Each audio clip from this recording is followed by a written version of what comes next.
Hey, Johnny DriveBYE's back here, and they came back with me. I don't know how that happened, but it did. I mean, look what we found, a car theist, and we're gonna we're gonna analyze it. They came back with me. I don't know how that happened. That's me. I mean, look what we found, a car theist, and we're gonna we're gonna analyze it. Oh, that's me. Where'd it go? Where'd it go?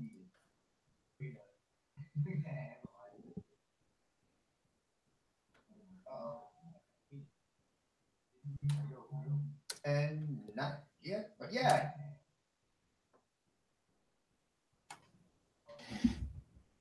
Oh, is that it? Did I get it? You're right there, Johnny. I think I stopped it. Okay. Hey, Hector, how you doing? I get it? You're right there, Johnny. I think I stopped it. Okay. No, I didn't. Hey, Hector, how you doing? Right there, Johnny. Come on, bitch. I think I stopped it. Okay. No, I didn't. Hey, Hector, how you doing?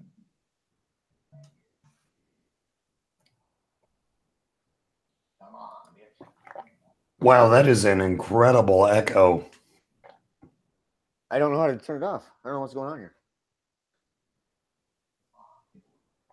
Wow, that is an incredible echo. It's driving me nuts now. I don't know what's going on here. Wow, that is an incredible echo. Hey. Now.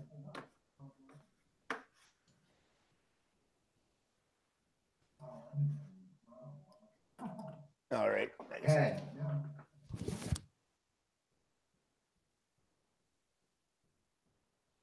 What I'm gonna have to do is change. I think it's the other mic is doing.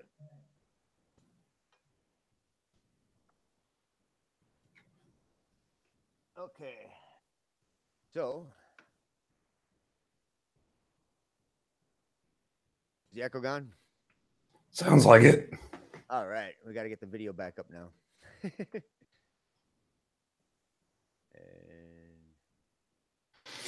Don, get your ass in here. Don in the chat? Yeah, he is. Don, get your ass in here.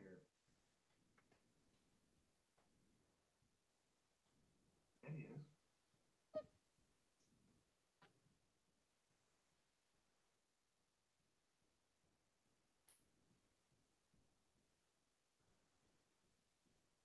Johnny, you still there, buddy? Yeah, I'm here. Hold on.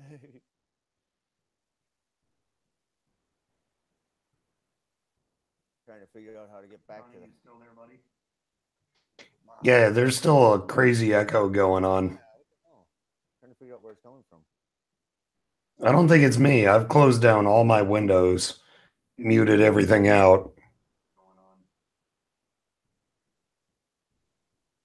I don't think it's me. I've closed down all my windows, muted everything out.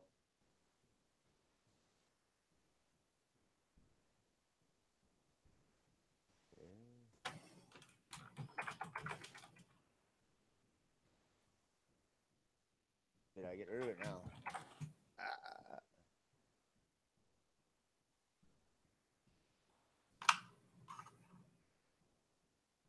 I found it.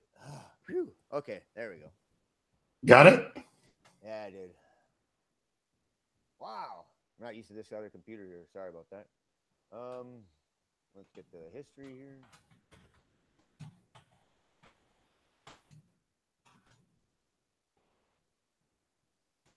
And here we go, everybody. We got the video up. Yeah. So I got the one question. And we need to present again. I can barely hear you, Johnny. Is that better? Yep.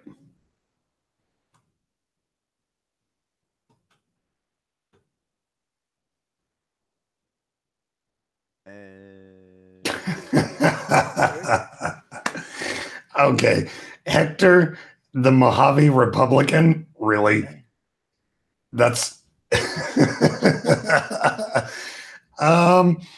I'm not sure if just the Republican really encompasses the entire the entire concept, because I mean, really, your regular run-of-the-mill Republican, yeah, okay, sure, but it's the douchebag with a giant truck with several flags hanging out the back of the tailgate, idiot. They're the scary ones.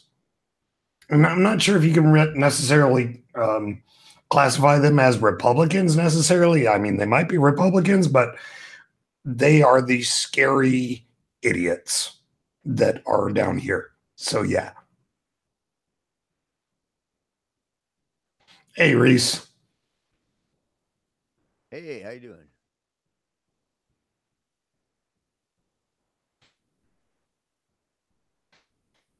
Yeah, no, for sure, Hector. I have no problem with trucks. I own two. But I also don't have any rebel flags. Yeah. You're from Queens. Mm. Wow. All right. So I'm sorry, Johnny, won't take over your stream anymore. Oh, go ahead. All right. Well, Johnny and I are doing an impromptu. Neither of us have seen this video. We're going to do a debunk. I'm going to offer this on Johnny's behalf. Anyone that would like to join in the fun, I'm sure Johnny will send you a link. So let's get him in a really good position here. Hey, all right. There you go. There you go. Here's our candidate for today. A car theist. Before I got so interrupted by my echoes, but anyway, let's take him to the beginning here, and we'll see what he's got to say. Okay. So I got the one question, not one atheist. Johnny, I'm sorry, buddy. I cannot hear that. All right, I'll turn it up.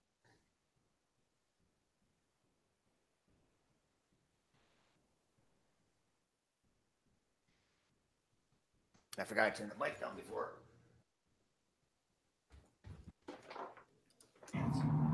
Not one. Okay. So I got the one question that not one atheist I've ever come across can answer. How's that? That sounds good, and I am super interested. Because apparently, we are not going to be able to answer this, Johnny. I mean, I guess not. We're both going to have to convert after the end of this video. I see church in my future. Yeah, it's obvious. All right, let's just go on here. Not one. Now I know, atheists or evolutionaries, they think that. Oh, not hold on. Evolutionaries? I think we have a new creationist term. Because, I mean, I've heard of creationists calling us evolutionists or evolutionism, but evolutionaries? Is that like an evolutionist revolutionary? What do you think, Johnny? Yeah, it's definitely a new term. I would say. Hey, Johnny, yeah. There's NotJah. NotJah. Hey, get his ass in here. Come on, NotJah. I'm going to send you a link. And then I have to open this up. All right. You're going to see what I'm doing here. I'm going to stop presenting for a second. Alrighty. Oh, Don. Don thinks I'm sexier.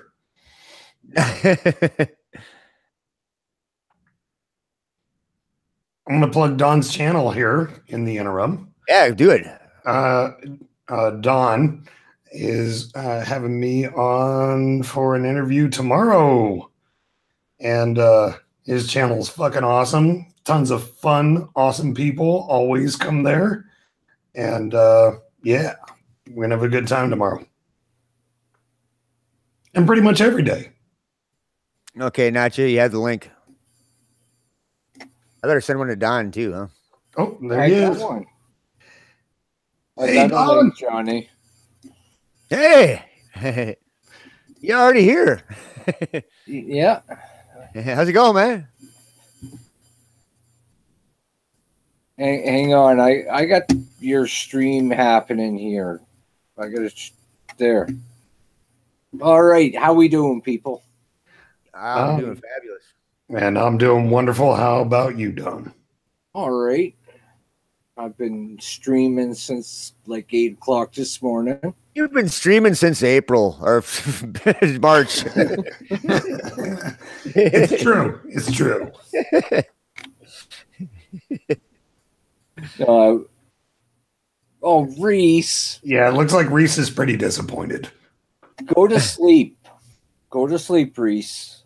Don't make me bring out the girl again. Oh, great Don's there. That sounds like a story. Not really. There's never much of a story, is there? There is always a story. Reese, darling, go to bed. Have sweet dreams. You have sweet dreams, okay, Reese? It looks like Reese is not impressed.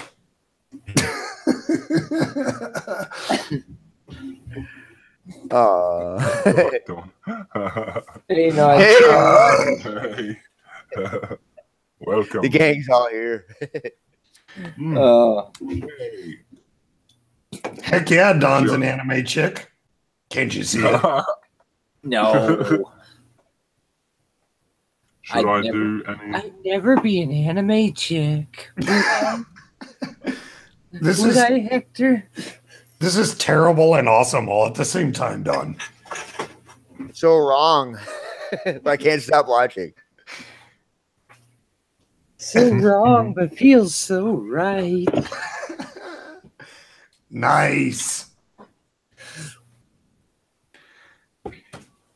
All right, so we're derailing. We're here to have fun and debunk a video that none of us have ever seen, probably. And Got a car thief, guys. I'll be normal now. Got a car right. thief here. Who's this guy? A car theist. He's talking about how is I don't know. We don't really know yet, but we'll find out. Okay. What does the video say? It's It's one question that atheists can't answer. that's what it is. Yep. One So question. just a little forewarning, everybody that's about to watch this video, we're headed to church this Sunday, just so you know. Okay. All right, here we go. That we evolved from microorganisms that became, plants, that became fish, that became a monkey, that became a human. I mean, this is just the retarded argument. It's like, Oh yeah, it's a retarded argument, huh? Yeah, because if we came from monkeys, why is there still monkeys? This retarded argument again. I bet he goes there. He sounds stupid enough to go there. It's bad, but I mean, let's go ahead and address the stupidity right now. Who wants- Might as well. No one? something else. No, Well, let's hear it's what he has pretty- to say first. Oh, okay, all right. Blatant at this point, yeah. Fair. I just no. You're a moron if you think that. But they can't seem to come to grips with this one question. The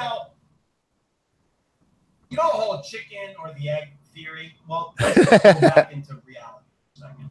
The baby or the man? What came first, the baby or the man? Oh my god.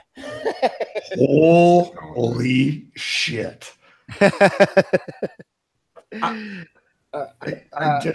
can't. That would caught me by surprise. The baby or the man? I really want him to say the. So is this the Why Benjamin are there Button still effect where the monkeys? man comes first and then you go back to being a baby? I want him to say, "Why are there still monkeys?" Because that's smarter. Oh, by the way, the egg came first. The egg came first. Just remember that. He's trying to use that, which came first, the chicken or the egg thing. I think that's at least what it sounds like. I'm thinking that this is falling into Don's territory of the freaky shit. No, that's a different kind of freaky. Come on. I might not be the brightest guy All in right. the chat here, but no, I'm not like that. No Well, freaking way. well, should we continue down the spiral of lunacy? Oh, yeah, let's do it. All right, here we go. The baby came first. Well, it's pretty amazing because last time I checked, babies need to be taken care of. The egg needs to be taken care of. The chicken has to be sitting on the egg. Is it possible that an egg can hatch without it being taken care of? Yeah, it is, isn't it? For some creatures. Yes, and is it possible for a baby to come out that's slightly different than the parent? Yes, of course. Yeah. Yeah, let's hear some more lunacy before we get into the full debunk, because I feel like he's going to self-debunk. Yeah, he hasn't really gotten to the question. He's just yapping around here trying to defend it. Now, Hector says he came first. Then the one thing that can't be denied is Genesis in the Bible and that God created man. It doesn't say God created a baby. It doesn't say God created a kid. It says God created man, meaning man was already in his adulthood form. Isn't that crazy? Yes, it is crazy. It's pretty crazy to believe, yeah. Oh, yeah, it's beyond crazy. God created man, then God created the woman, and then God created the sandwich. Yeah, the ontological ham sandwich. I already made a video called that. Oh, page 1 of the book of Hector, though, says Hector came first. Yeah, it does say it. Killing it means this, and doing that means that, and you're just coming up with your own shit. The reality is, all morals are from the Bible. All right and wrong is from the Bible. Wrong. Whoa. Hold on, Johnny. Hold on. Did he just jump from baby and man, the who came first argument, to the morals? I'm sorry, I missed something in there. No, you didn't miss anything. He missed a hell of a lot of education. Actually, though, no, this is good because now he's presented more than one question, so we can debunk this for more than 5 minutes. Okay. No, let's go. Let's keep hearing the crazy. The story of creation is from the Bible. You're gonna have to accept it. You didn't come up with this yourself. It came from the Bible. See, because when man was first made, when he was first created, he was doing evil shit. He was killing. No, he wasn't. Wasn't he in the Garden of Eden? Yeah, it wasn't good and evil? Perfection. Yeah. Oh, he's even getting his own book wrong. Yeah, because God said to Adam and Eve, go forth, be fruitful, and multiply. Correct? He didn't say go forth and do evil shit. Yeah. Subtract from the population. Yeah, the first person to kill in the Bible was Cain, not Adam. Yeah.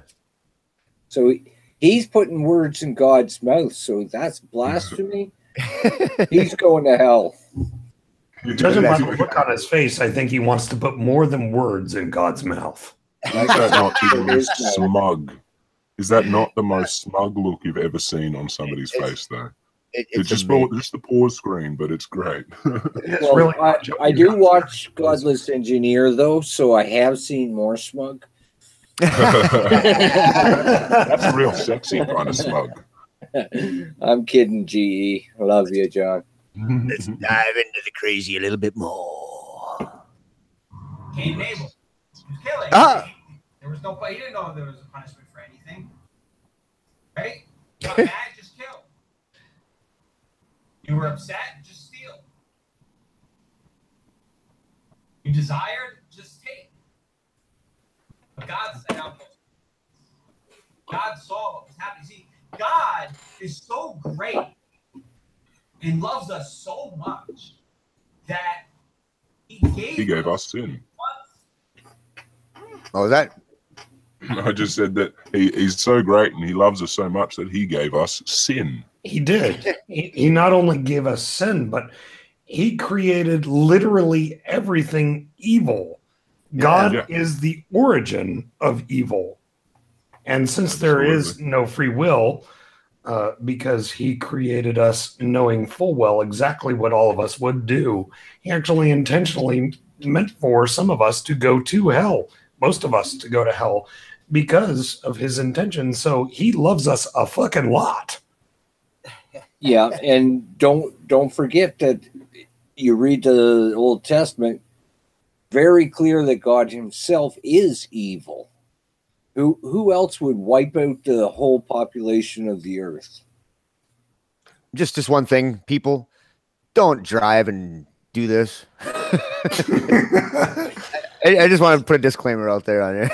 Stop talking sensible, Johnny. No, actually, it's don't have your phone on vertical. Oh, that is a sin. I'm pretty sure.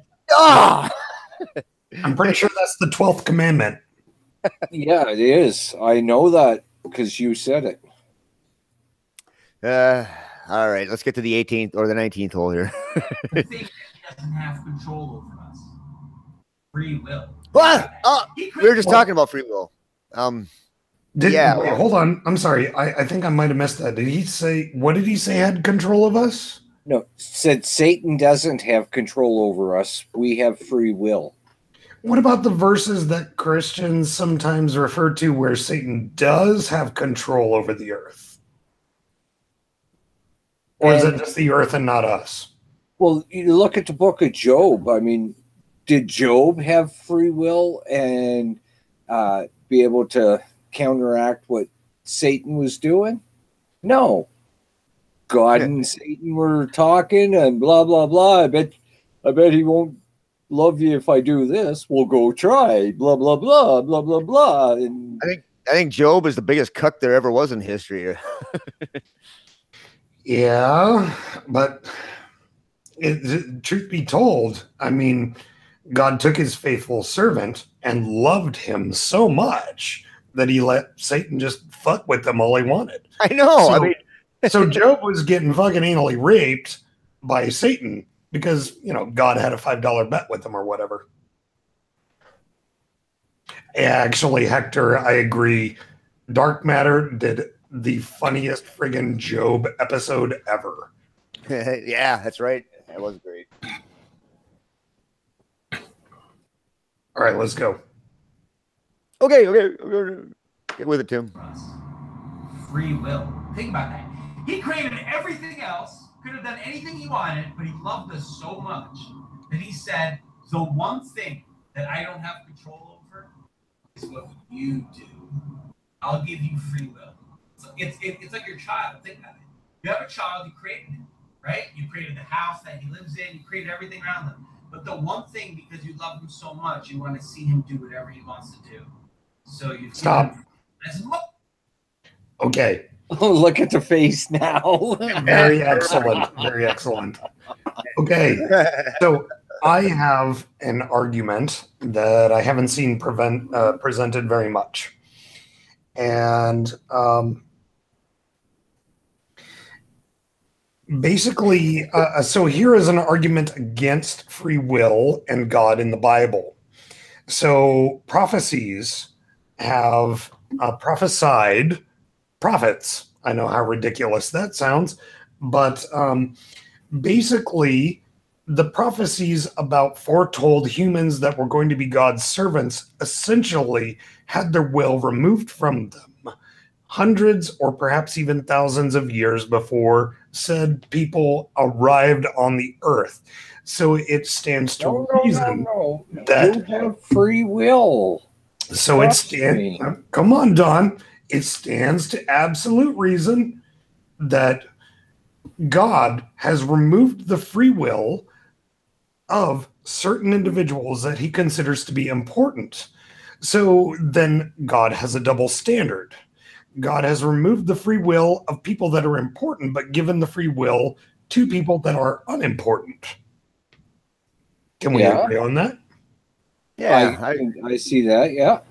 So like then it basically means since God does not lie, it's a paradox, and God basically nullifies himself in this one regard because his prophets do not have free will.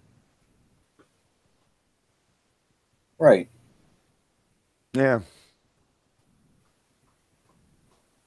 I'm sorry, I shut down the chat. Let's go. Okay. Much as you want to tell them they go and do and whatever it is, try to tell them you got to stay home tonight, you got to do whatever. At the end of the day, they have free will. And that free will is what makes you love them so much. And that's what God loves us so much. He gave us free will. He created us and then gave us the one power he doesn't have control over us, which is our own free will. That's how much love he has for us. So then he's not omnipotent. If he doesn't have control over it, he's not omnipotent. Exactly. I know. Yeah. The one question is, man had to come already developed. He didn't come from a baby. If he did, then what took care of him? How did evolution happen? Right? Somebody needs to take care of the baby. That's why when people ask the dumb question, the chicken or the egg, you're just an idiot. Chicken came first. No, the egg did. Everything was created in adult form first. No, the egg did. No, the egg did. We all come from a single cell, buddy. That's just that's the scientific answer to it. The egg came first. Yeah. But can we talk about how much this guy looks like Johnny? Fuck you. Come on, take the glasses off, put the spinny hat on. Spinny hat. That's Johnny. Turn him upside down, he'd look like you. No, wait, he already looks like me. Look at my avatar. Well, maybe the only upside down one here. Yeah, true. And his toilet flushes in the opposite way. Hector says you're sexier, Johnny. Cool. Cool. Hector's my man. All right, let's go on. Let's get nuts. I can. Something had to Yeah, I can. I deny it. take care of the baby. So it had to have been created miraculously. No matter what you think about it. I don't care even if you believe in evolution. I don't care if you believe. He's missing a lot of stuff in there that gets to the baby just all of a sudden coming out of nowhere. Does the baby appear out of nowhere? Is he saying that the baby is created and then has to grow? Is that what he's trying to say? This is an excellent still, though, Johnny. I mean, this is really good. You keep nailing these over and over. You're 10 of 10 tonight. I found my new skill. Yeah. I just can't help him hearing him gargle right now. Or this guy might be the most photogenically retarded person on the planet. That He's a poser. means microorganisms that became algae, that became fish, that became. Well, if something had to become, it had to start out as a baby first, because evolution has to always start out from the small. Always has to start out from the small. Well, it doesn't have to start out from the small. It's creation.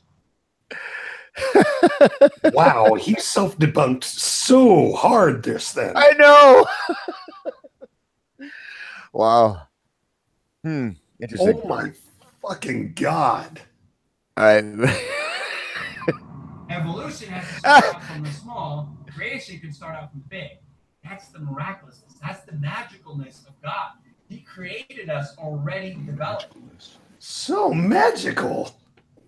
Well, I don't believe in magic, so there you have that. But wow, I mean, I don't know.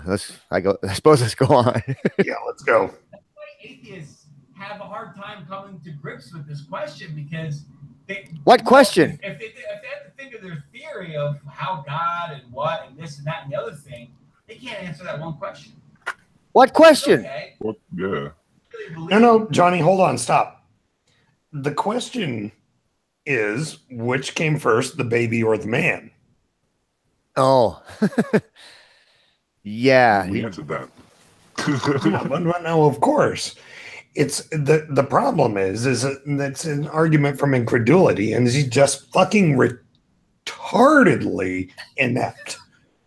And it's just that, you know, this is a question that's basically being asked by someone who is so willfully ignorant that they have projected onto every other human on the planet, and they have said, oh, well, I don't understand because of my own incredulity, so there's no possible way anyone else can understand.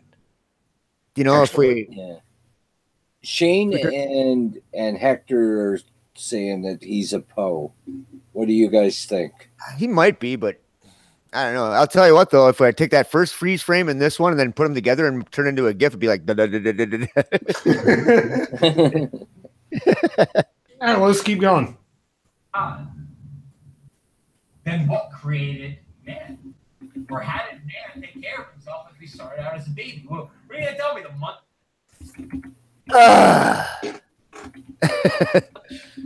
The monkey started taking care of it. Well, then, who took care of the monkey? Oh, my God. This is... And you have a lot of... He's acting as if people are born... it's a total black and white fallacy. Yeah, exactly. He's not accounting for anything. Again, Johnny, I'm sorry. Excellent still. So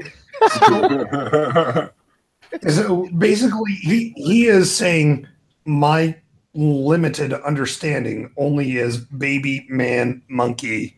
I can't understand anything beyond that. So essentially, we have basically Brick Tamlin here with an IQ of 60, and he just doesn't get it. Look at what Freaky did. That's nice. Very nice, Don. Excellent. Also, NotJah. Excellent. I thought this was actually appropriate for a change. Normally, this one I just use as like, oh no, this works. How do you change your avatar without having to do all that or whatever? I don't even know what it is. I didn't screen share application. Oh, gotcha. Cheap. It's free. This is my avatar then. All right, let's go on. We got 2 minutes to go, guys. 2 minutes and 10 seconds. That means we're gonna need to pick another video. Yeah, I think so. A lot of dumbasses just living, they're just asleep. They're like living life like this. I'm driving. He's woke. Is he doing that while he's driving? This dude is woke as fuck. Atheists? Like, you have all these people on YouTube, the amazing atheists. Oh, wow. You're a real cool guy, man. I mean, the amazing atheist. You probably had a lot of friends growing up. Sam Harris. Talk about that guy. I'd like to see this dude take on the amazing atheist and watch him get fucking shredded. That would be funny. It would. Does he play his car in the church by the end of this? You hate people and you hate your own life, okay? No, I don't. Do you guys hate your own life? Oh my God, he's so right. I hate people and hate my own life. Oh, wait a second. No, that's not true. Is there mass tomorrow? I can't. No, I'm not going. Because isn't it funny? All atheists always look so depressed. Like, no. Now he's just generalizing and painting everything with a brush. Yeah. they look so like cutthroat. Like they just hate everything and everybody. Like, oh, I'm just so smart. You're so stupid. Yep, pretty much. I'm logical. I'm smarter than you. You're an idiot. Yep, pretty much. Exactly. Bingo. Nailed it. Like, dude, we know, man. We know. You weren't accepted. Oh, I was pretty popular in school, buddy. Nobody liked you growing up. Time to just be projection. You know, this is the whole persecution thing. Yeah. Wow, this guy he's amazing. Ask yourself some questions. Stop trying to come up with new ideologies to justify your existence. Just say to yourself, you know what? Maybe there were things I had to work on myself. And one thing I think we have to stress that point, that atheists don't sit there. An atheist isn't someone that comes up with new ideology. They are simply just someone that hasn't accepted the claims that God exists. That's it. Yes, So, and the number of atheists that do videos and stuff on YouTube is a very, very small percentage of the atheists in the world. Most of them are just living their lives, not worrying about any of this shit. Yeah, how many nuns are there, you know? Lucky bastards. Yeah. Well, I saw the nuns in Marilyn Manson's new video. Wow. Wow. They're good looking. Wow. Not like, Would they make you go to church? everybody's stupid, I'm smart. Grr. But go ahead, man. Go ahead. Anybody, any atheist, answer this one question.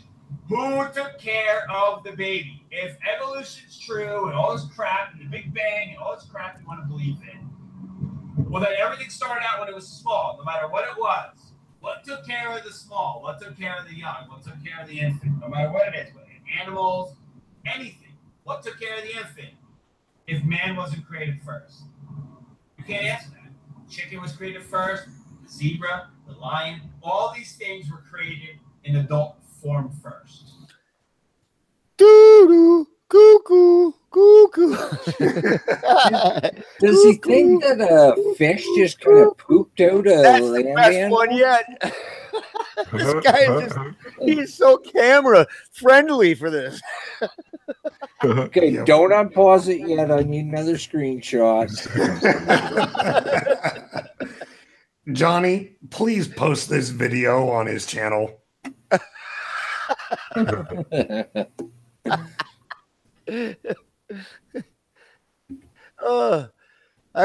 It's like, what's in the road up ahead? What does he see? What's in your mind right now? Obviously, it must be the chicken. This is a very deer in the headlights kind of look. I know. I can't help but looking at it. All right, we're going on. We got 3 seconds. 3 seconds. Yep. Look ahead. I'd like to hear the dumbass explanations. Dumbass explanation. All right. So before we move on, let's explain a tiny little bit of what this guy doesn't understand. Evolution happened. Evolution does not mean that there was a baby or there was a man, take your pick. And Captain Asshat here needs to actually get a little bit of an education. What did you call me? Captain Asshat. Yeah, well, I'm not an asshat because I know the Bible.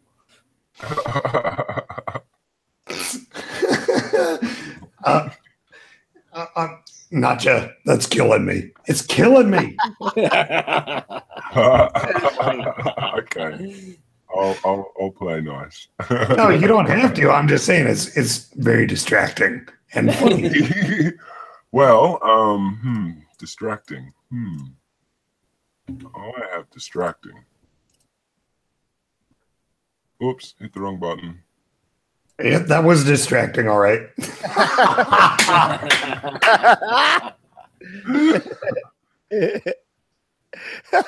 See, that's big. Now Don can't concentrate for sure. I know. What's wrong with you people? Look, he's staring at me.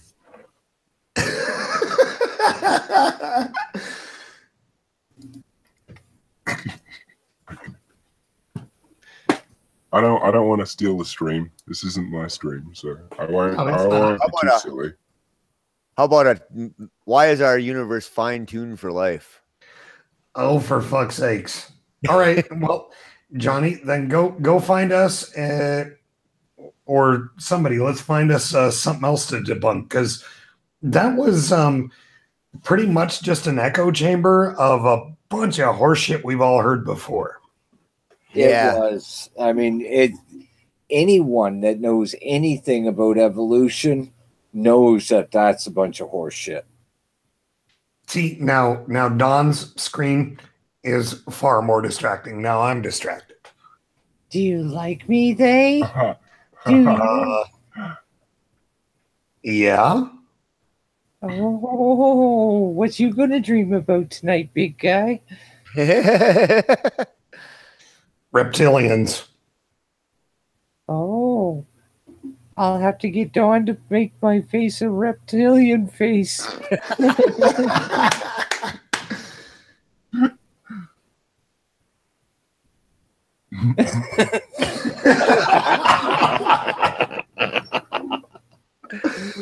You guys got way too much. NotJah, there is something fucking wrong with you. It's Don's fault. I couldn't help it. I was looking at him, and it just happened. What can I say? It's natural. Dawn. Dawn's a prick anyways, so go ahead and blame him. Well, he'll get a prick, can't you see?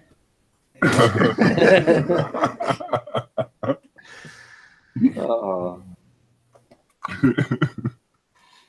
right. Did you find a new video, Johnny? I did. Wow, it was really quiet though. You gotta crank that up. Yeah, hold on a second here. I'm finding it. Today, after briefly describing what they found, I'm going to tell... All right, here we go. Fucking TED Talks. A few months ago, the Nobel Prize in Physics was awarded to two teams of astronomers for a discovery that has been hailed as one of the most important astronomical observations ever. And today, after briefly describing what they found, I'm going to tell you about a highly controversial framework for explaining their discovery, namely the possibility that way beyond the Earth, the Milky Way, and other distant galaxies, we may find that our universe is not the only universe, but is instead part of a vast complex of universes that we call the multiverse. Now, the idea of a multiverse is a strange one. I mean, most of us were raised to believe that the word universe means everything. And I say most of us with forethought, as my 4-year-old daughter has heard me speak of these ideas since she was born. And last year, I was holding her and I said, "Sophia, I love you more than anything in the universe." And she turned to me and said, "Daddy, universe or multiverse?" No, she didn't. Bullshit. Besides, you don't hold a kid the way he was doing it. Bang on. So I'm curious about something. He's saying that the multiverse theorem was thought of after people looked at distant galaxies. I'm not exactly sure. I think so. Yeah. Because if he's saying that, he has just proven how fucking stupid he is. Yeah. Is there any links to sources? No, of course not. There was absolutely no citation whatsoever. And actually, one of the original inspirations for the multiverse idea came from the vacuum of space. Am I the only one that knows why? I'm not aware of that. All I can think of now is some Hoover in space. Well, sorry, I know what. Yeah, I had to throw in a bad joke. Okay, all right. Well, apart from the answer being 42, we're just going to go with the reason why there is a theorem of the multiverse is because the vacuum of space is never actually a vacuum. It is what is considered to be what a lot of colloquial terms have termed it as a dirty vacuum. And the reason why that is because even when you put things into a perfect vacuum, particles pop into and out of existence in said vacuum, which should not be possible by any of our models. And the reason why the multiverse theory came around is because they think that those particles are popping in and out of our universe into another universe, which when there's more than one universe, it opens up a whole lot of space-time theories and conjectures and hypotheses that actually kind of move on towards the multiverse theory, and that's where it comes from. Yeah. And we should point out that in quantum physics, when they say theory, they're usually using the colloquial use of that word. Yes. And it's not a scientific theory by definition because it's a hypothesis. It can't be proven yet. No. And the truth of the matter is that even a good theory is our best understanding. The only true things that have proof is math. And that's it. Yeah. And somehow, Hector, I'm wondering if your hearing of the term dirty vacuum might mean something else. Don't do that. You'll end up in the hospital. And by the way, they even math is arguable. To a point. Yeah, it is. It is to a point. And then you get into philosophy. You get it. Well, and see, philosophy is a wonderful method of understanding the way that the universe and natural laws apply to us as humans, but aren't necessarily a definition of natural laws and the way the universe actually applies. So philosophy and this is just the understanding of they. Philosophy is a really wonderful way of using a lens to look at our natural world, but is not a definition of it. I just say God did it. Oh yeah. Well, there you go. That explains it all. Shit. Did God do me too? God did it. Hey, I've seen The Exorcist. Have you? Nothing? Nobody? Swallow your soul. No. I was talking about the crucifix scene. Actually, I'm Night of the Living Dead or whatever. I can't remember that with Bruce Campbell, isn't it? Bruce with the chainsaw on his hand. Yeah, that's not Night of the Living Dead. What is it? Dead by Dawn. Dead by Dawn. That's all I remember. That movie had the most blood in it that you could possibly think of. The first one, anyway. You're thinking of Army of Darkness. But it's the first one is kind of. The first one was Evil Dead. Evil Dead. That's what I was looking. Yeah, there we go. All right, let's go on. Yeah. Let's learn about these multiverses. But barring such an anomalous upbringing, it is strange to imagine other realms separate from ours, most with fundamentally different features that would rightly be called universes of their own. And yet, speculative though the idea surely is, I aim to convince you that there's reason for taking... Hold on, stop. So he just literally debunked himself right there. Speculative though the idea is, and then says, even though what I'm about to tell you has no proof whatsoever, I'm about to tell you it's true. Yeah, cool. Let's go on. That was a good catch. As it just might be right. I'm going to tell the story of the multiverse in 3 parts. In part 1, I'm going to describe those Nobel Prize winning results and highlight a profound mystery which those results reveal. In part 2, I'll offer a solution to that mystery. It's based on an approach called string theory, and that's where the idea of the multiverse will come into the story. Nope. Finally, in part 3...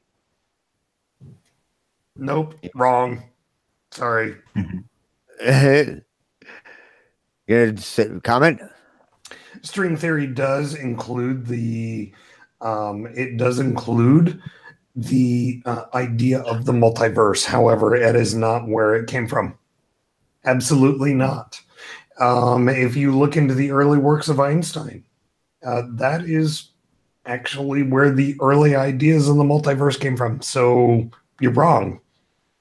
Yeah, and even with string theory, people talk about it a lot, but it's still just a hypothesis, and it needs a hell of a lot more to become an actual scientific theory. Absolutely, Don, and love the new avatar. Oh, thanks. Nice. All right, a trifecta of universe. Yep. I'm going to describe a cosmological theory called inflation, which will Inflation. fuck's No. that didn't take long. Go ahead, Johnny. No. That's the wrong word. You go ahead. You go ahead and you can probably explain that one better than I can. Well, I don't want to be after everything. Let's Go go with ahead. NotJah. Come on, NotJah. Jump in I here. got to admit, I'm not even close to being smart enough to know how to respond to half of this. Like, I am, yeah. Don, come on, Don. Nothing? All right. I'll do the next one. You what? He said he'll get the next one. Okay. Inflation is absolutely 100% idiotic.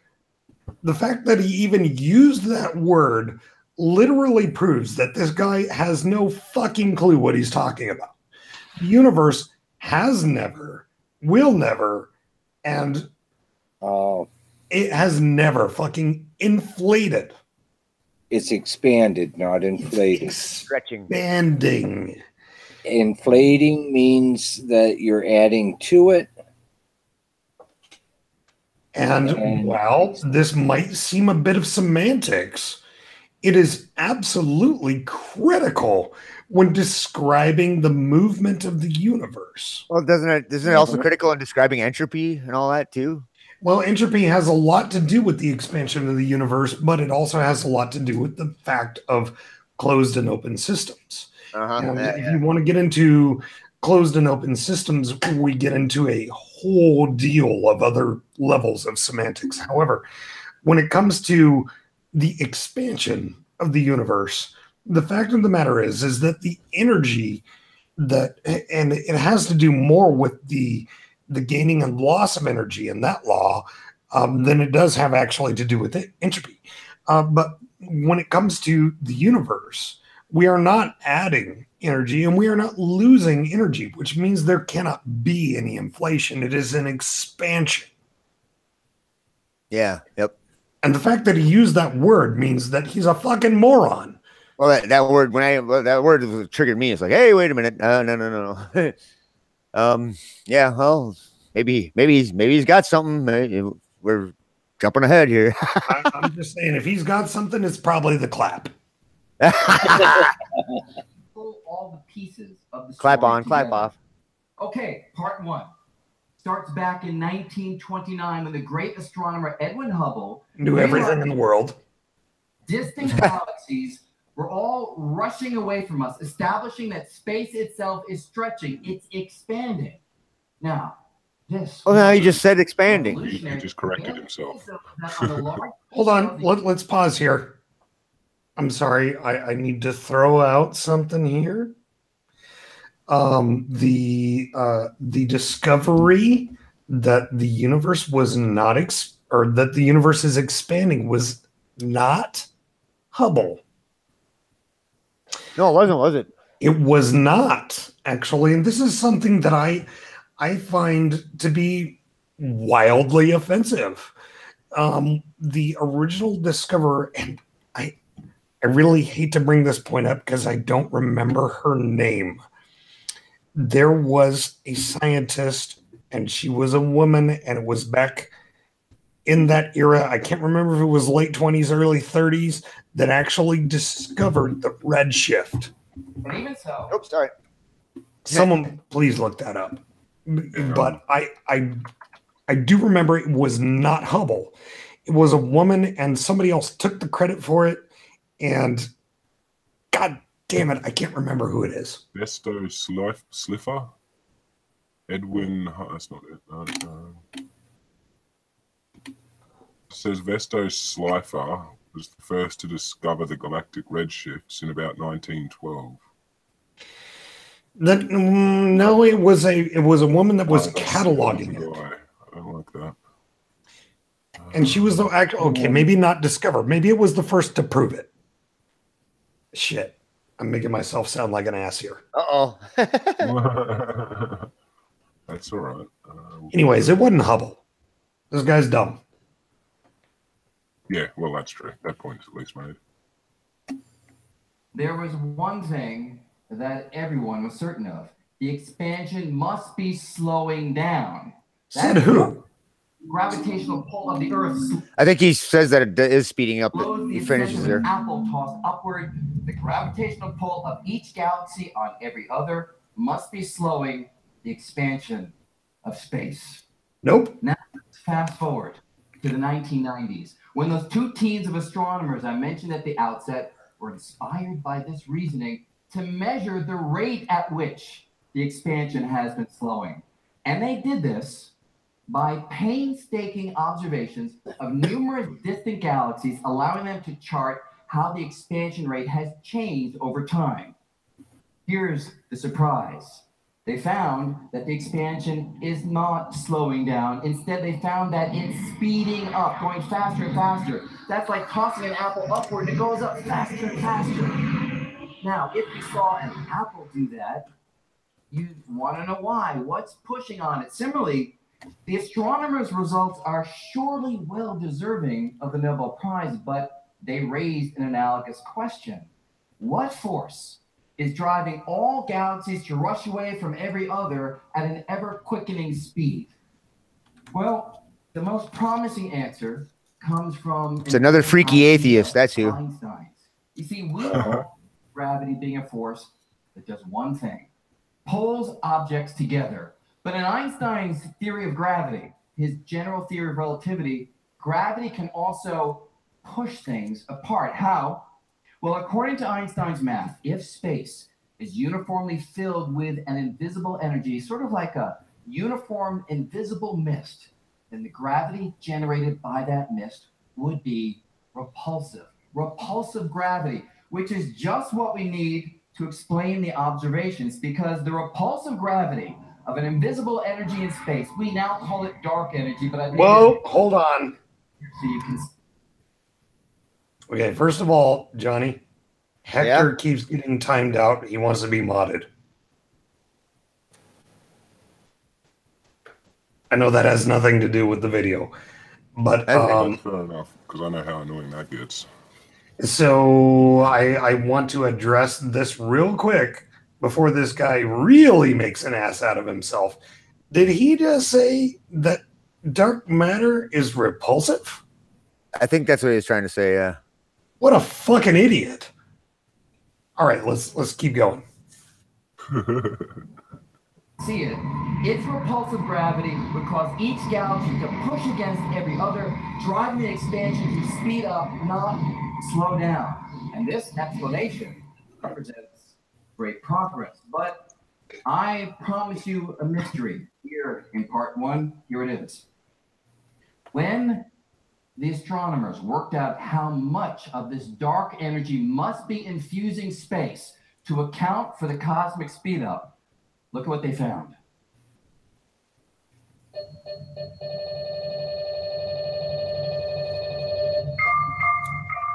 This number is small. Expressed in the relevant units, it is spectacularly small. And almost like it doesn't exist.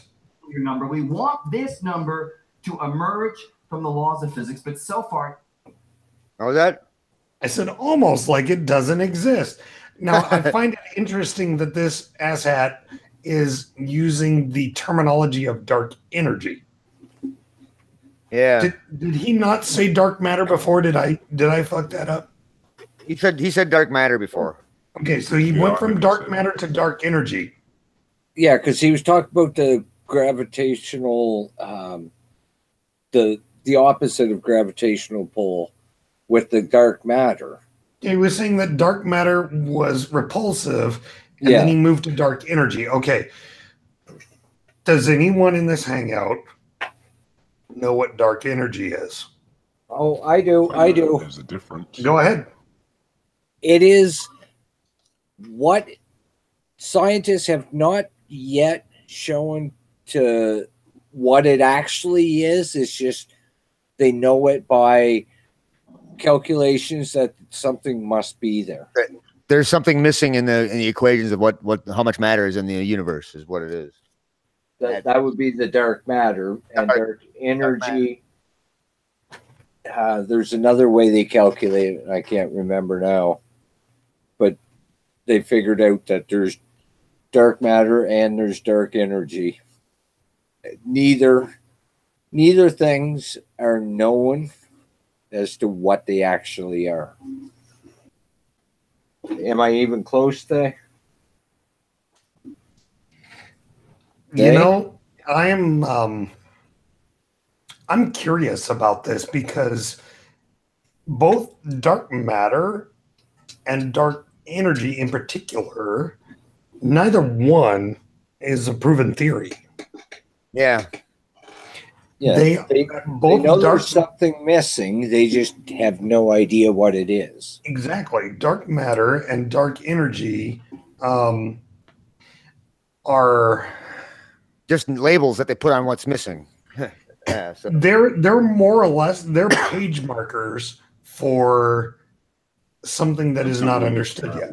So I wouldn't even I wouldn't even call them a hypothesis at this point. No, they're not. And the problem is with the whole, actually, Hector just said it. It's a theoretical repulsive force, but I think it's theoretical in the colloquial sense. But I got to be honest, I don't even think that dark energy or dark matter has reached the state of a theory. I'm not even sure that they've met the requirements for a hypothesis. Sorry, They. No, go ahead, please. Well, I was just going to say about the repulsive force. I remember hearing something about it, and if I remember correctly, it's they just think that this is a possibility that dark matter or dark energy has a repulsive force, but all it is just a thought. It's like this, you throw a whole bunch of ideas out there and then start testing them to see what actually works. Well, the repulsive force thing is just an idea that's been thrown out there and has not gone through the testing yet. Sure. And I don't discount the validity of the idea. I'm just saying that it is unproven. There is also a less popular idea about the expansion of space being the driving force of the acceleration of space. And I've read this one, and just flow with me here for a second. Again, these are ideas, not even hypothesis or theories. The idea is that as space, the edge of the universe, continues to move outward, as it does so, the size of space continues to increase. And while the size of space continues to increase, it actually drives the expansion of space faster because there is more space to occupy. Did anyone follow that? Yeah.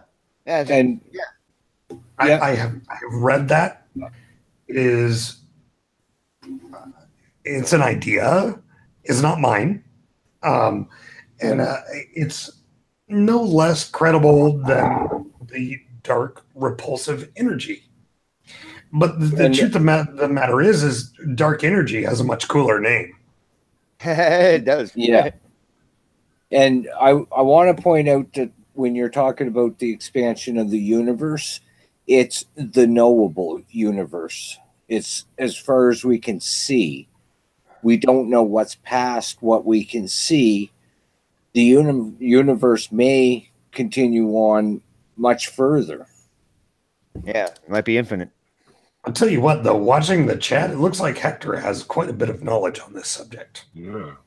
Yeah. They're all over it.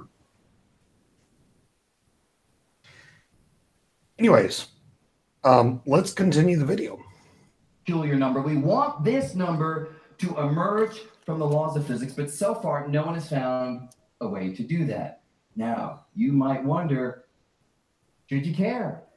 Maybe explaining this number is just a technical issue, a technical detail of interest to experts, but of no relevance to anybody else. Well, it surely is a technical detail, but some details really matter.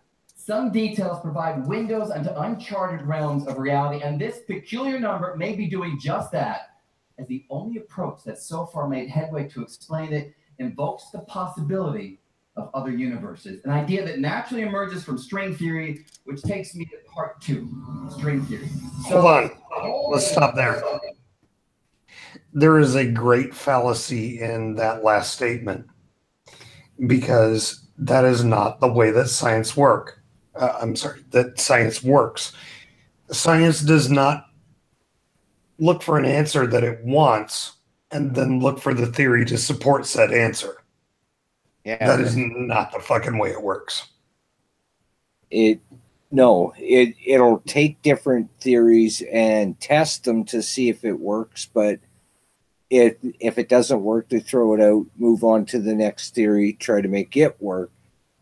But they're just looking for answers to what is true, not trying to stick things in to make it work.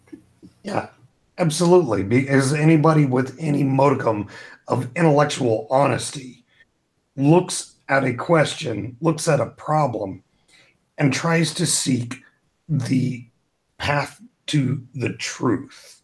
They don't say, okay, well, I think there's a God, so let's find whatever evidence I want to support a God. And on the other side of the coin, I think there's no God, so let's find whatever evidence we can to support no God. That's not the way that fucking science works. You have to approach it with intellectual honesty. And so this guy has been wrong an awful lot just in his first part. And but it's a TED Talk. Yeah, that's true. Hector says science tests and tests, and that's what they do. And like scientist Mel said, well over 90% of the experiments done to try to show that something's true is shown to be not true. Yep. They have to throw them out because it didn't work. Yep. And I will be back in like 3 minutes, guys. 4 minutes. So go ahead with the video and I'll be right back. Okay. Pete fast. Okey-dokey. I'm smoking. Oh. Yep. And I now go on to tell you 3 key things about string theory. First off, what is it? Well, it's an approach to realize Einstein's dream of a unified theory of physics, a single overarching framework that would be able to describe all the forces at work in the universe. And the central idea of string theory is quite straightforward. It says that if you examine any piece of matter ever more finely, at first you'll find molecules, and then you'll find atoms and subatomic particles. But the theory says that if you could probe smaller, much more than we can with existing technology, you'd find something else inside these particles. A little tiny vibrating filament of energy, a little tiny vibrating string. Just like the strings in a violin, they can vibrate in different patterns, producing different musical notes. These little fundamental strings, when they vibrate in different patterns, they produce different kinds of particles. So electrons, quarks, neutrinos, photons, all other particles would be united into a single framework, and they would all arise from vibrating strings. It's a compelling picture, a kind of cosmic symphony where all the richness that we see in the world around us emerges from the music that these little tiny strings can play. But there's a cost to to this elegant unification because years of research have shown that the math of string theory doesn't quite work. It has internal inconsistencies unless we allow for something wholly unfamiliar. Okay, pause. Of space. Did he not say that he was going to use string theory to prove something? I think so, yeah. Now, he's right in saying that string theory has a lot of holes in it. It has to add extra dimensions in order to make it work. There's a lot of issues with it. That's why it's merely a hypothesis.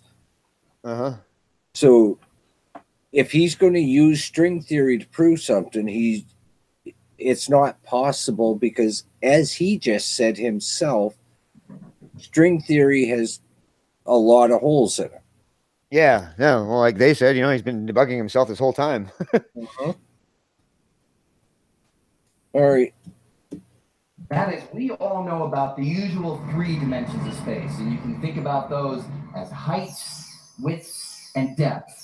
But string theory says that on fantastically small scales, there are additional dimensions crumpled to a tiny size, so small that... Is that true? We have... I think there's 13 dimensions in string theory. 13 dimensions, huh? Yeah.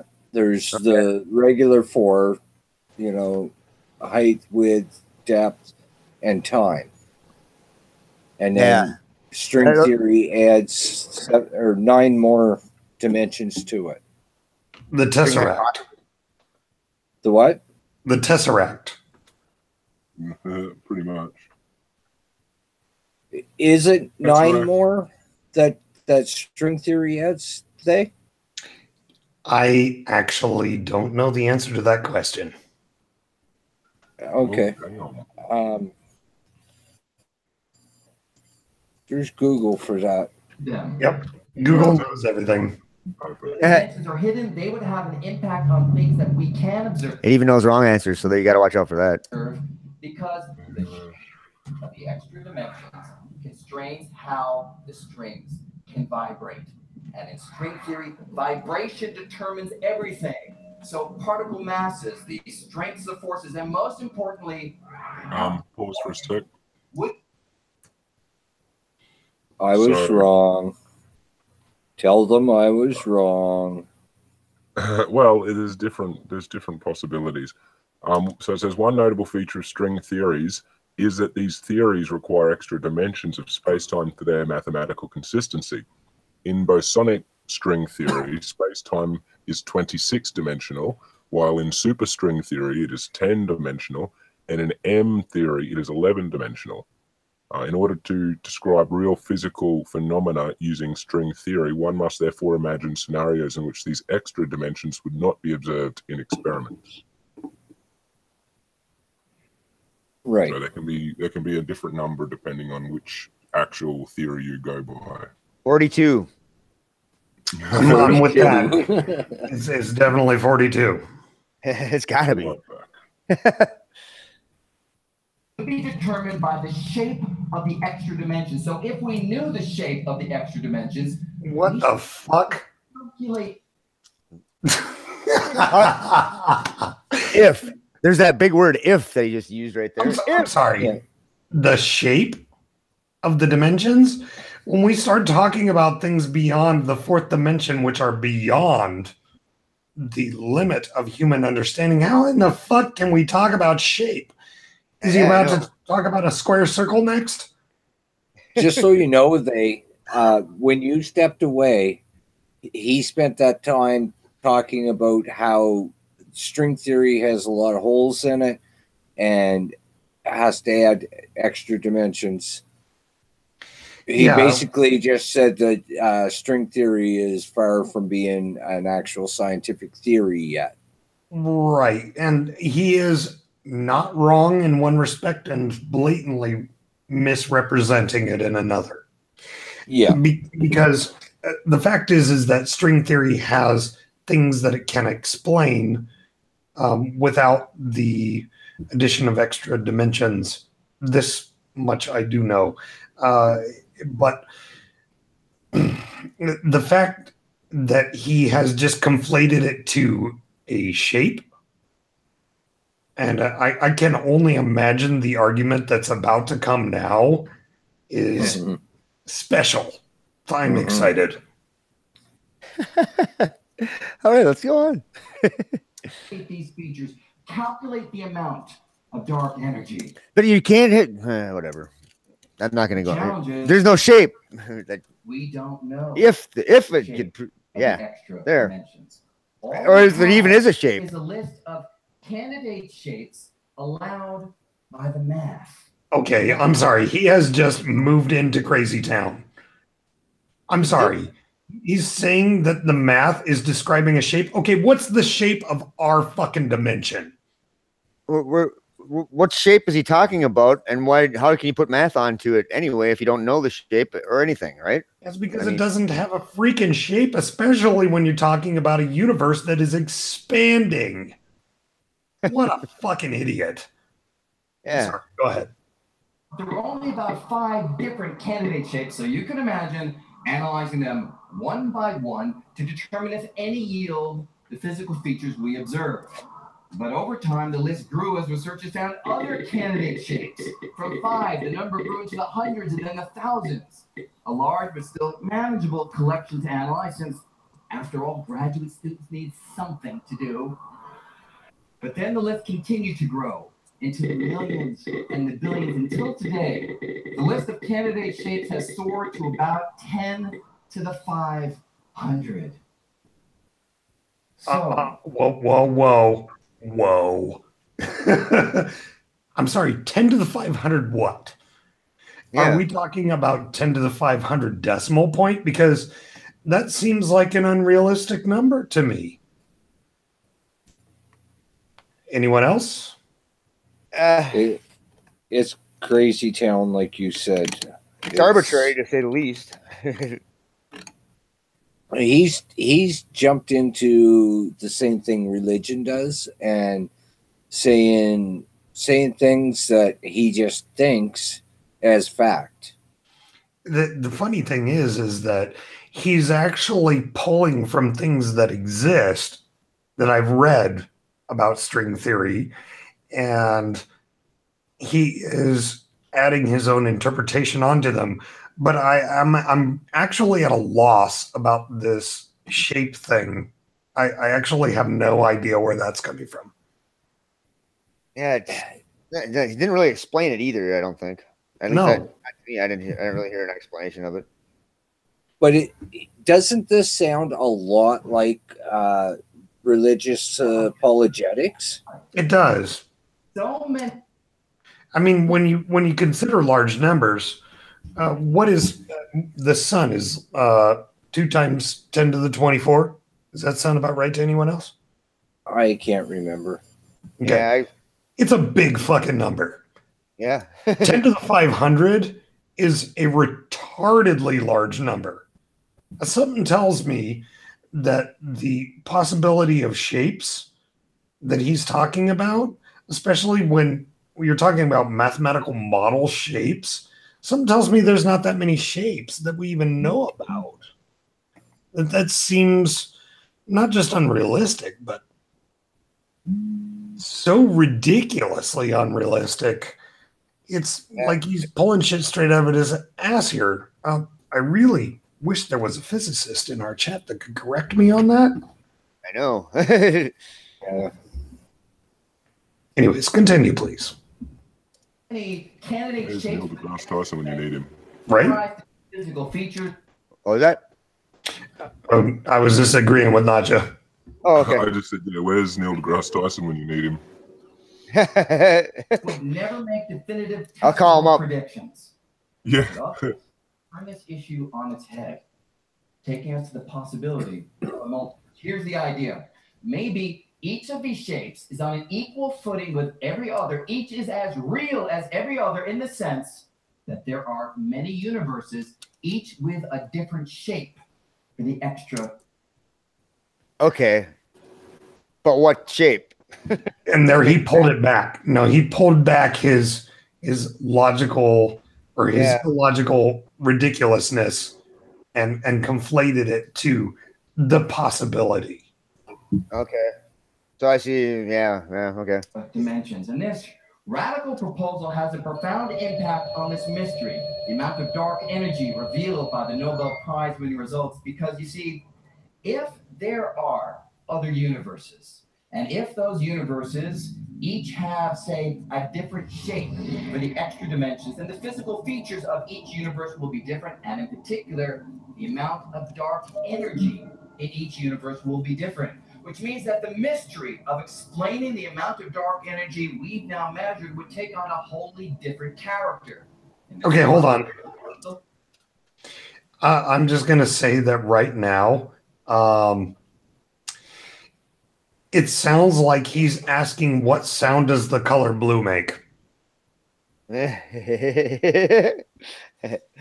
mean, that's about how relevant this fucking question is. Yeah, I guess so. All right, go on. That's a good analogy. Can't explain one number for the dark energy because there isn't just one number. There are many numbers, which means we have been asking the wrong question. Oh, here it comes. Is why do we humans find ourselves in a universe with a particular amount of dark energy we've measured instead of any of the other possibilities that are out there? And that's a question on which we can make headway, because those universes that have much more dark energy than ours, whenever matter tries to clump into gaps. Please show me a universe that has more dark energy, or show me another universe for that matter. That's what I was thinking too.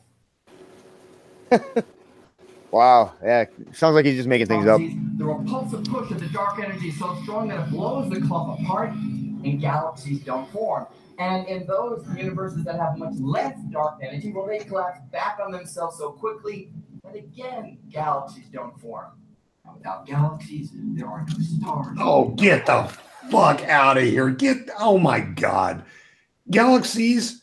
Without galaxies, there's no stars. I'm sorry. That is so fucking ass backwards. What a moron. Yeah, we'll keep it going. Please. No chance for our form of life to exist in those other universes. So we find ourselves in a universe with a particular amount of dark energy we've measured simply because our universe has conditions hospitable to our form of life.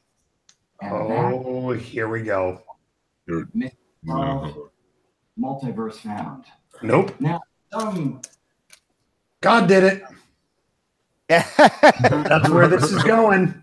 That's where this is going. It must be. I'm starting to feel that way. He just threw in the fine-tuning argument. Yeah, seriously. The puddle found himself in a hole. I mean, that's where this is headed. Yeah. Well, it is the fine-tuning argument, like a. We're only just past halfway. And unsatisfied. Oh, you got to build that. Usually, liars have to really get a good story going before they can get their lie. So their lie sounds better, more feasible, I guess. So there you have that. Without a doubt, he's definitely he's basically misrepresented just about everything he's been talking about up to this point to support this fallacious bullshit that he's about to spew. I mean, this is like a con man tactic. Yeah, exactly. Yeah, that's. I might not be a physicist, but I can spot a con man. Oh yeah, bullshit stinks. So let's go. All right. We're used to physics giving us definitive explanations for the features we observe, but the point is, if the features. Can I just pause for a second? Yeah, go. Is it me, or does this guy look and sound a little bit like Ted Cruz? An awful lot.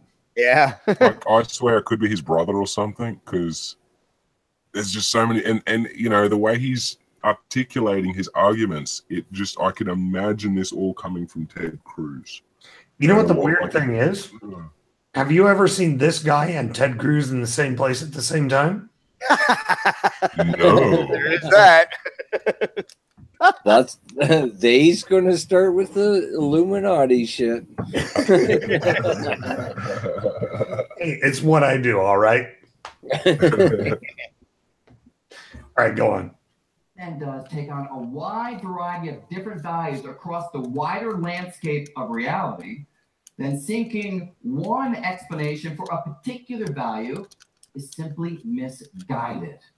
An early example comes from the great astronomer Johannes Kepler, who was obsessed with understanding a different number, why the sun is 93 million miles away from the Earth. And he worked for decades trying to explain this number, but he never succeeded, and we know why. Ooh, I can explain it. Accretion disk. Done. All right, let's go. Question. We now know that there are many planets at a wide variety of different distances from their host stars. So hoping that the laws of physics will explain one particular number, 93 million miles, well, that is simply wrong-headed. What does the color blue smell like? The what? I said, what does the color blue smell like? The really important question is, what does the color purple taste like? That's all I want to know. It sounds like it tastes good. I got to be honest. Well, I don't like purple. Dude, babies. Grape flavored. Well, I don't like you, dog. Yeah, I don't like you, NotJah. All right. Yeah, that was an idiotic question. Let's go. Why do we humans find ourselves on a planet at this particular distance instead of any of the other possibilities? And again, that's a question we can answer. Those planets which are much closer to a star like the sun would be so hot that our form of life. Oh God, we called this guy so long ago. He's in it for the fine-tuning argument. Definitely, he's trying to do it with sciencey sounding stuff. The star, well, they're so cold that again, our form of life would not take hold. So we find ourselves on a planet at this particular distance simply because it yields conditions vital to our form of life. And when it comes to planets and their distances, this clearly is the right kind of reasoning. No, hallelujah. No, it's not. This is clearly the right kind of reasoning for no reason whatsoever. Praise God. Our planet is the exact right distance for a carbon form of life with a whole fucking lot of water involved to evolve. Is it not possible for a silicone life to evolve here as well? I would believe that a silicone life form would require a great deal more fine-tuning. Silicone, which is, it's reasonably close to carbon in its reactivity, could produce a form of life. However, it would require vastly different conditions. And it might actually be that a silicone-based form of life could form further out, because it would make more sense for a silicone-based life to have methane as its reactor instead of oxygen. Oh, okay. Cool. And yeah, it's the carbon form of life, which we are, and everything else on this planet are ideal for the oddly ideal conditions that we just so happen to live in. But again, with the fine-tuning argument, the puddle finds himself in a hole. It says, the hole was made for me. Anyways, let's go on. The point is, when it comes to universes and the dark energy that they contain, it may also be the right kind of reasoning. One key difference, of course, is we know that there are other planets out there. Why do I have a twitch in my left eye right now? Because it's Ted Cruz. So to pull it all together, we need a mechanism. It even says it at the back, Ted. See? God damn it. Sorry. And that takes me to my final part 3. Because such a mechanism has been found by cosmologists trying to understand the Big Bang. Whoa. Where the fuck did the Big Bang come from in all this? I But don't know. That'd be awesome. if you go back a little bit, did he say we know how to generate new universes? I don't think he said that. Oh, maybe. Okay, I must have heard it wrong. Okay, he could have been talking about Rick and Morty. Maybe. He's talking about Ted Cruz. Okay, so I'm sure that he's trying to conflate the Big Bang with his inflation of the universe. I'm Right. sure, yeah. Let's go. Oh, We often have an image of a kind of cosmic explosion that created our universe and set space rushing outward. But there's a little secret. The Big Bang leaves out something pretty important. The bang. Oh my God. After the bang, but gives us no insight into what would have powered the bang. he's gone before the Big Bang Theory. We don't know. Well, But there wasn't a bang. There wasn't an explosion. Exactly, yeah. It was just rapid expansion. Yeah. Hey. Itself. And this gap was finally filled by an enhanced version of the Big Bang Theory. It's called inflationary cosmology, which... nope. That does not exist. Only in your mind, you creatard. There is no such thing as an inflationary cosmology. That is Ted Cruz. fuel that would naturally generate an outward rush of space. The fuel is based on something called a quantum field, but the only detail that matters for us is that this fuel proves to be so efficient that it's virtually impossible to use it all up, which means in the inflationary theory, the Big Bang giving rise to our universe is likely not a one-time event.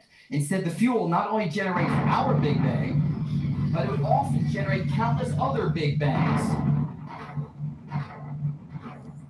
each giving rise to its own separate universe, with our universe becoming but one bubble in a grand cosmic bubble bath of universes. And now, as we meld this with string theory, here's the picture we're led to. Each of these universes has extra dimensions. The extra dimensions take on a wide variety of different shapes. The different shapes yield different physical features. And we find ourselves in one universe instead of another simply because it's only in our universe that the physical features, like the amount of dark energy, are right for our form of life to take hold. And this Okay, hold on. Pause the video. I've got my own theory here. I'm thinking that when this dude was in kindergarten, he got the little game with the shapes and the blocks. And he couldn't figure it out. And all the rest of the kids stood around making fun of him until he pissed his pants. And that is where all this shape shit comes from. He's really angry about the whole situation. It's shaped like a penis.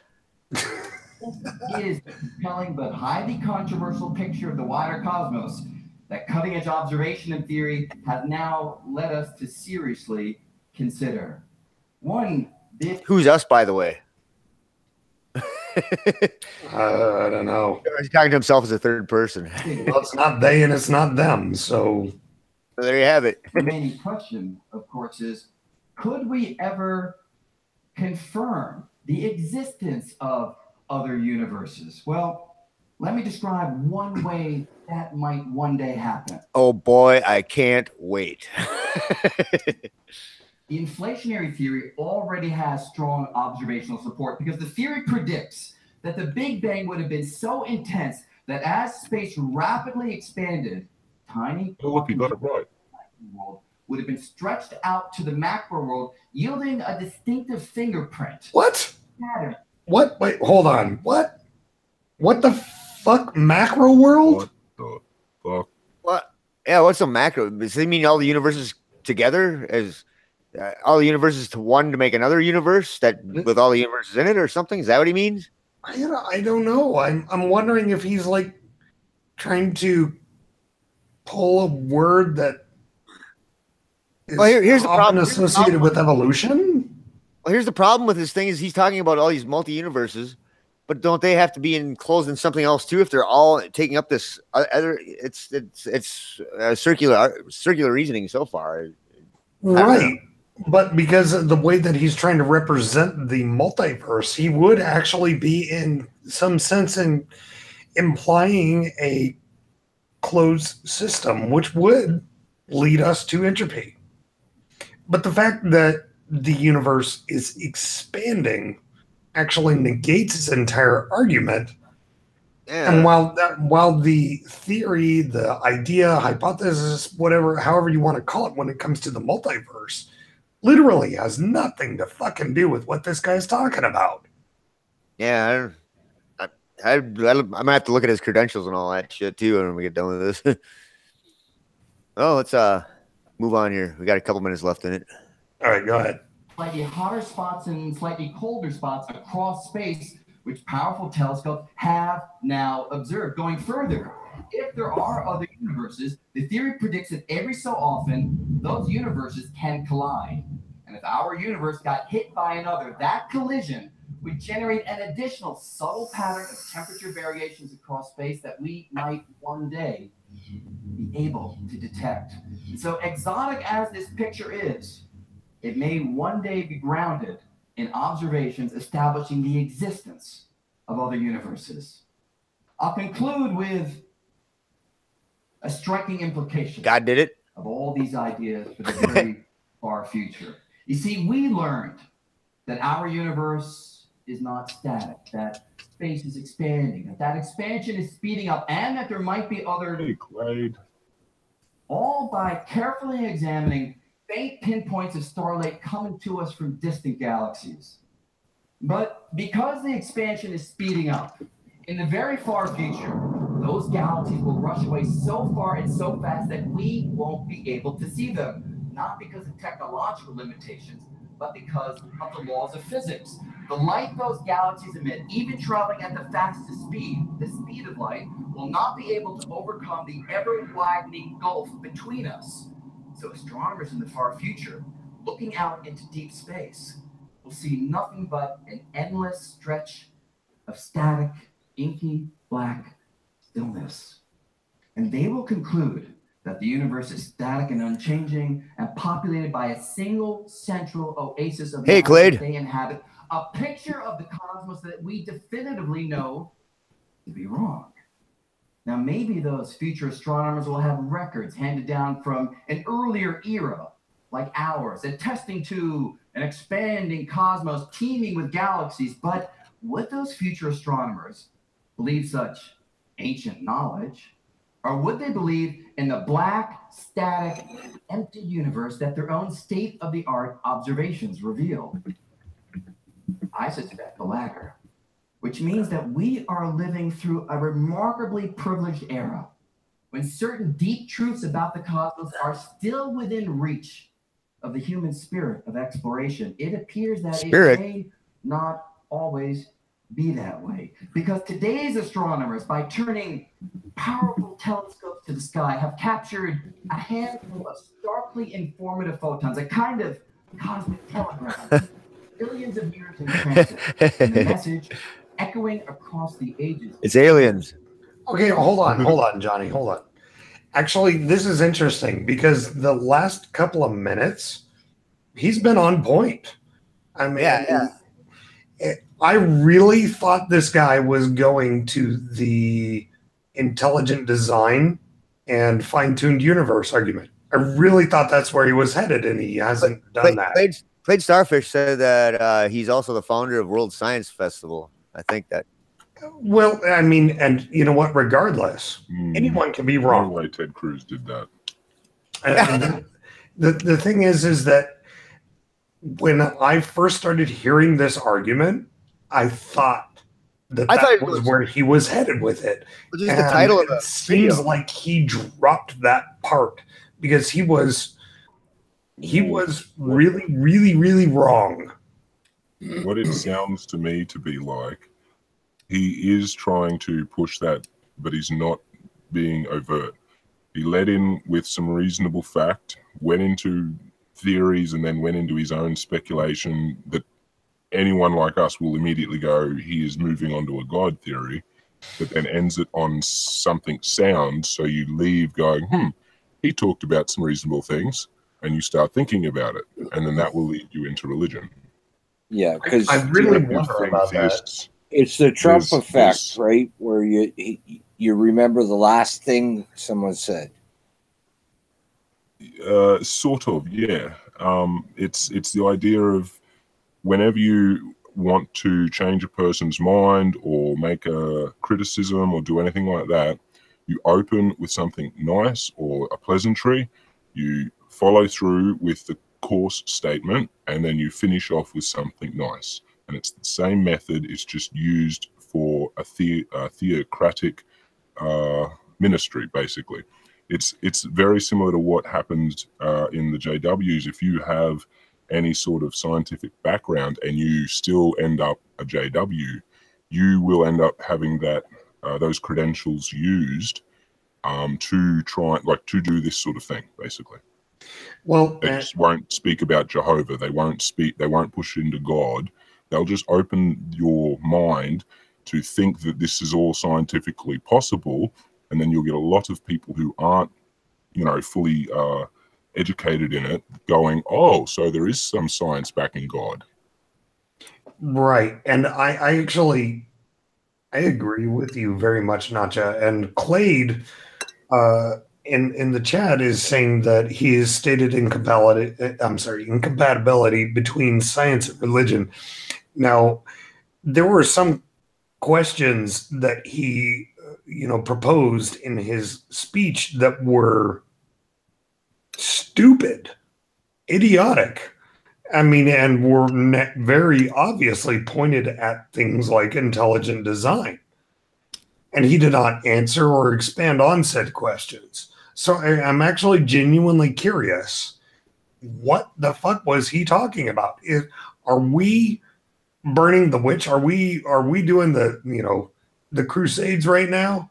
Well, the title of the videos, says fine tuning, so it's kind of deceiving that way. Then if he's he's going around, I don't know. He's got 2 minutes to change his mind here, but well, I will point out fallacy, or not a fallacy. One thing that doesn't fit when he talks about astronomers here on Earth looking out, the galaxies are going to be out of sight, and what they're going to think.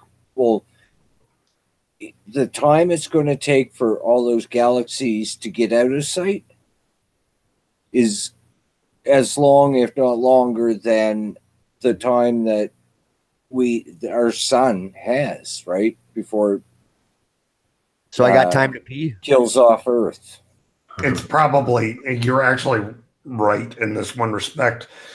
It is probably longer than humans. It's probably not as long as our sun has, but it's probably longer than humans would be able to exist on this planet.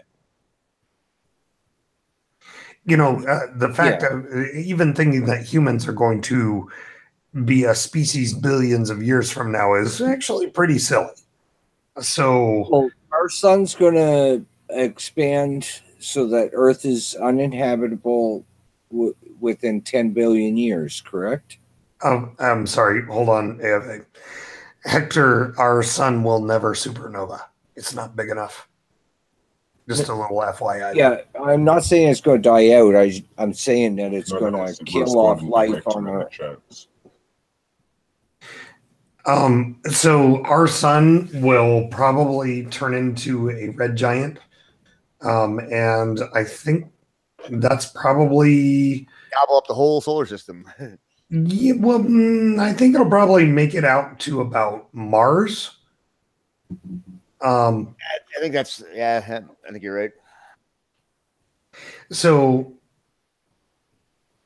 I'm not sure when that is supposed to occur. Clay says that we read too much into the title, and he might be right. He might be right, but I will have to say some of the arguments that he presented here are definitely very pointed at intelligent design, and those are the ones that I don't like. And I'll tell you why.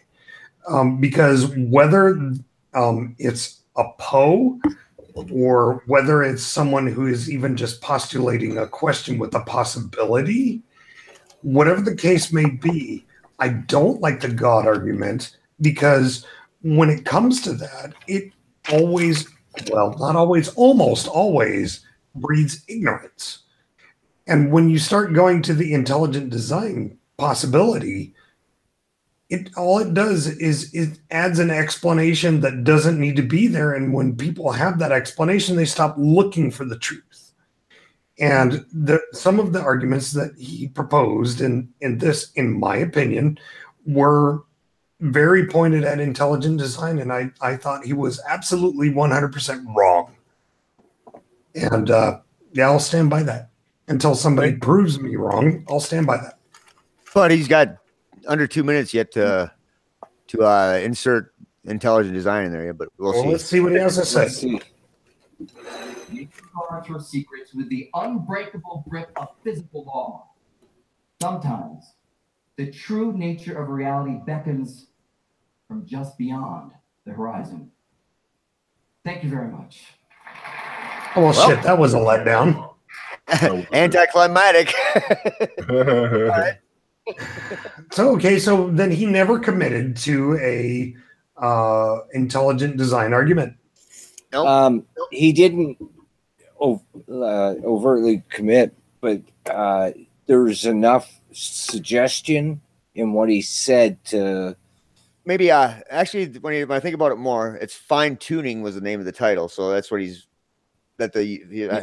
must be arguing for that. Oh, maybe not. I don't know. I'm not sure.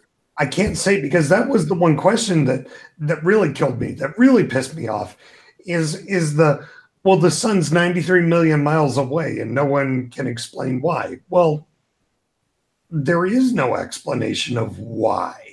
That's like trying to explain the meaning of life. There's no fucking meaning to life. What the fuck? Well, that's something that we'll know. And with the fine-tuning argument, he said there's universes with different amount of dark energy, and our universe has just the right amount of dark energy. It's like, how do you know that? There's no way to know it. Again, also too, I also stand beside that the dark matter and dark energy things, the ideas really, I mean, it might be at a hypothesis stage on dark matter, but I don't know on dark energy, and to represent those as anything other it's dishonest. So, and I understand that, a lot of times scientists are going to represent things that need to be understood by the general masses in colloquial senses and in other ways that other people can understand. But I think that the misrepresentation there gets a little deeper than it should be, And I think that, I don't know, that people can grab those ideas and run with them and turn it into something that it isn't. Yeah, I'll point out two things here. One, Hector seems rather disappointed by that guy. Me too. And two, when it comes to quantum physics, even though they call it a theory, it's no more than a hypothesis. And anything to do with quantum physics, you can find out about it, think it's interesting, but don't take it at face value until someone is given a Nobel Prize for it. Well, there are very real things about quantum physics. The fact that we are talking to each other right now is pretty fucking good proof of quantum physics.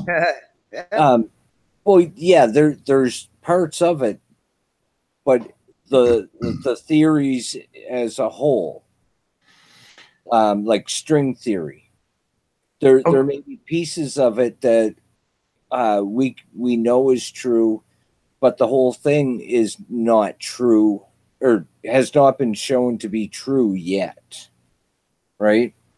And like multiverse, there's parts of that theory that are true, but the whole multiverse theory has not been shown to be true.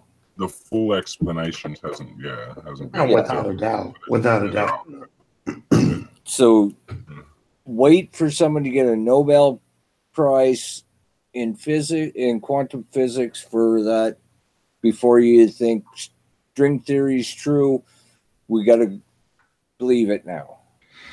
Well, and there's the unfortunate thing is there, and I think that all of us are capable of getting a lot of misinformation when it comes to things that are theoretical, things that are in the hypothesis stage.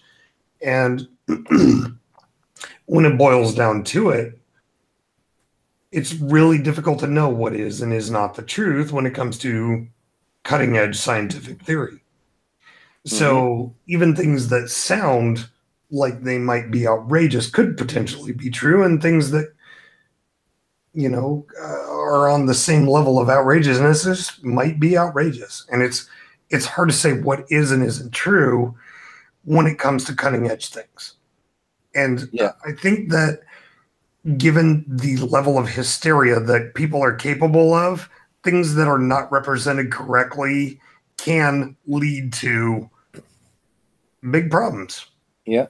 And we see it a lot in apologetics, where they're using different things from quantum physics that haven't been shown to be true, and they're presenting it as the scientific fact. And it's really I don't know, it's making people scientifically stupid, because they say, oh, look what the scientists say, and oh, that's easy to show that it's not that way. And How do you know? Well, that yeah, the thing is you can show that they haven't proven it yet, but so what? It's just a hypothesis. And that's something I like to really stress is when you're looking at science, you have to know what has been proven to be true and what is still a hypothesis. Tomorrow night we're gonna have to do a Jordan Peterson video. Well, guys, I'm gonna have to run along because I do have to work in the morning. For the Illuminati? Yeah, I got chill shit to do. Yeah, Anyways, the Illuminati. You're from the Illuminati. Yeah, well, whatever. I'm actually interested though, because I am not above making mistakes. So I am actually going to go back and look at this guy because I want to find out what the fuck it is that he's talking about. Because the honest truth is if he is, as who was it that said that? Shane Zolan said that he's a renowned scientist, and there were several things said about him in the chat. Man, I'll tell you what, I would love to know if I'm wrong here. I really would.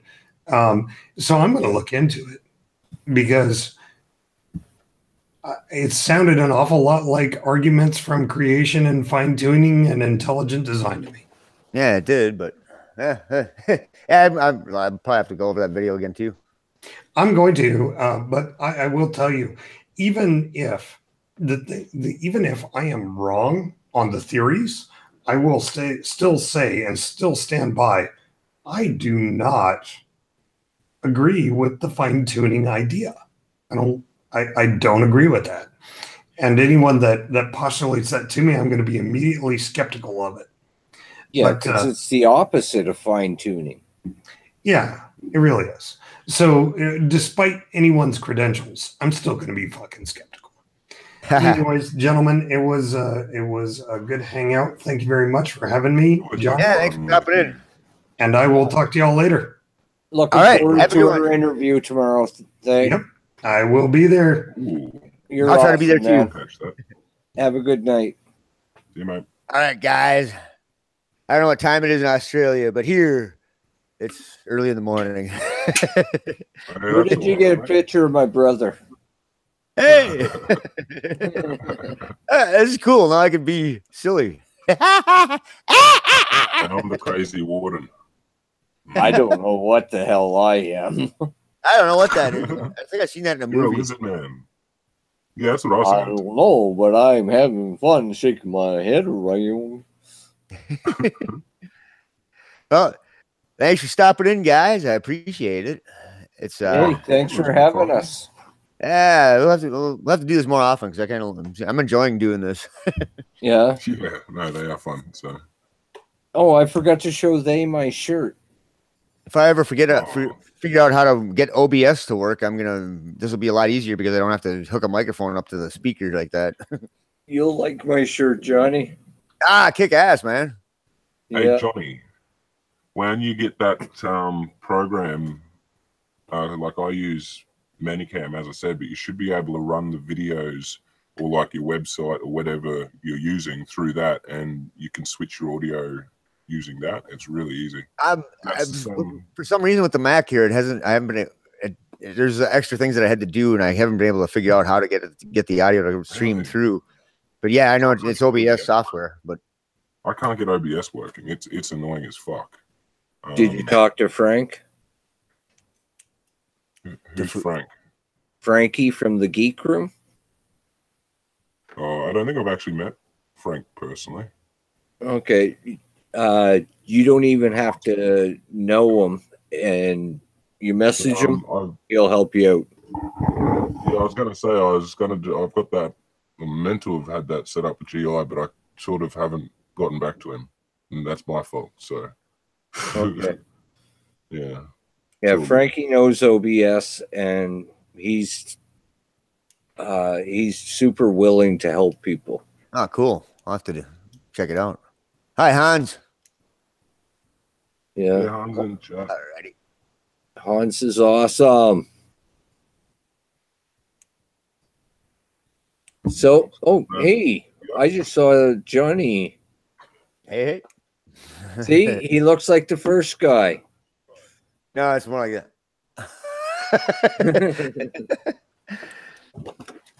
Yeah. But anyway, I want to get some grub in me and hit the hay. So, Choice idea, mate. All right, everybody. Sir Johnny, you have yourself a good night. Chat, thanks for being so awesome.